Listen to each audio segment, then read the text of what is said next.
فوقیت رکھتا ہے، اور ادب کے لحاظ ادب کی وجہ سے اگر کوئی شخص کسی کو کوئی ڈانٹ دے، مار دے، تو اس کو برا نہیں مانا جاتا۔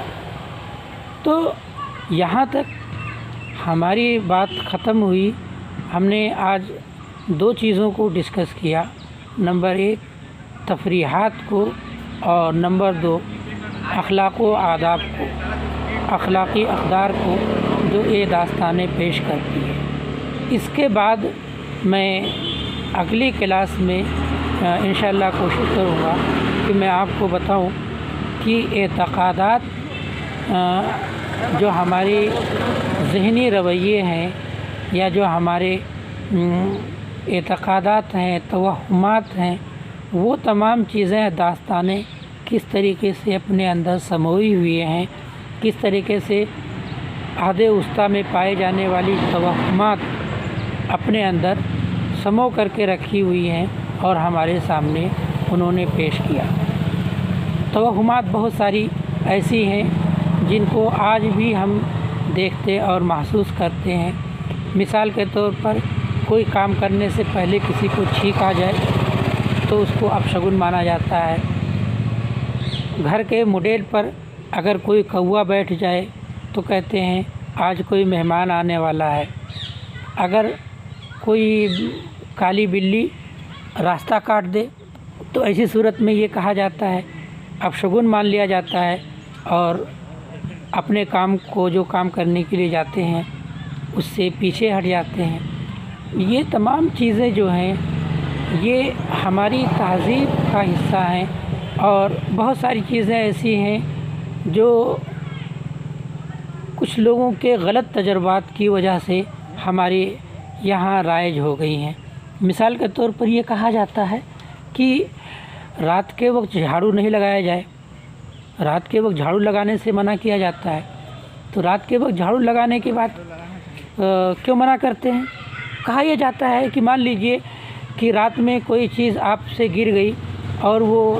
ادھر ادھر بکھری پڑی ہے، صبح آپ جھاڑو لگائیں گے تو رات دن کی روشنی میں اسے آپ دیکھ لیں گے، لیکن اگر رات میں آپ نے جھاڑو لگایا اور اس کو کوڑے میں پھینک دیا تو پھر آپ کو ویسے ہی پچھتانا پڑے گا جیسے فلاں نے ایسا کر کے پچھتایا تھا، اور اس کے بعد پھر وہ کہانی شروع ہوگی۔ تو بہرحال یہ جو توہمات ہیں یہ ہماری اس سائیکی کا حصہ ہیں، جو کئی دفعہ ایسا ہوتا ہے کہ ہمارے جو غلط تجربات ہوتے ہیں اس کو ہم قاعدہ کلیہ مان لیتے ہیں۔ مان لیجئے کہ کوئی شخص راستہ چلتے ہوئے کہیں جا رہا تھا اور آگے سے کسی کالے جانور نے، کالی بلی نے، کالے کتے نے راستہ کاٹ دیا۔ اب آگے جا کر کے اس کے ساتھ کچھ غلط ہو گیا۔ اب اس نے اس کو قاعدہ کلیہ مان لیا اور اس نے اپنے بیٹوں سے کہا بیٹے ایسا مت کرنا، اگر کبھی کالی بلی راستہ کاٹے تو جس کام کے لیے آگے بڑھنا اس سے رک جانا۔ اب یہ دھیرے دھیرے ایک قاعدہ کلیہ بن گیا۔ اب ہماری تہذیب اور ہمارے کلچر میں اگر کالی بلی راستہ کاٹ دے تو ہم اس راستے سے اپنے آپ کو روک لیں گے، اس کام سے روک لیں گے۔ یہ ہماری تہذیب کا ایک حصہ ہے۔ ایک چیز اور دیکھیے، کہیں باہر نکلنا ہوا تو ہمارے یہاں ایک روایت پائی جاتی ہے کہ دہی کھا لیجئے، کچھ میٹھا کھا لیجئے۔ تو دہی کھا کر کے، میٹھا کھا کر کے باہر نکلنا، امام ضامن کا دھاگا باندھنا، یا اسی طریقے سے ہندوؤں میں ٹیکا لگا کر کے رخصت کرنا، یہ تمام چیزیں ایسی ہیں جس کو آج بھی بہت سارے معاشرے میں مانا جاتا ہے، اور اس کو حقیقت مان کر کے، چاہے اس کو توہم مانو، اندھ وشواس مانو یا کچھ بھی مانو، لیکن ہے تو ہماری تہذیب کا ایک حصہ۔ تو بہرحال آپ کی کلاس آج کی یہیں ختم ہوتی ہے۔